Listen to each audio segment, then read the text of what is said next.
Hello, David here at MarineMax in Lake Hopatcong. Thank you for taking a look at this gorgeous 2024 Sea Ray 250 SDX stern drive. This boat is in Kingfisher teal, has the fiberglass filler panels on the water sports tower. We have the upgraded sound system with speakers hung from the tower. It is the ivory color. It has a submersible swim platform. It's powered with a Mercury 350 Bravo 3 power plant. This boat is loaded with all of the great options. As I spin around here, you can see the interior.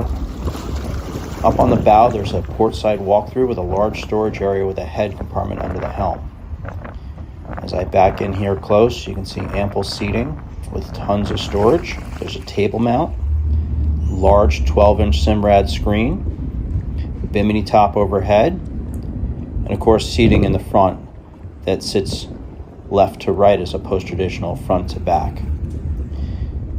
There's also anchor storage in the bow.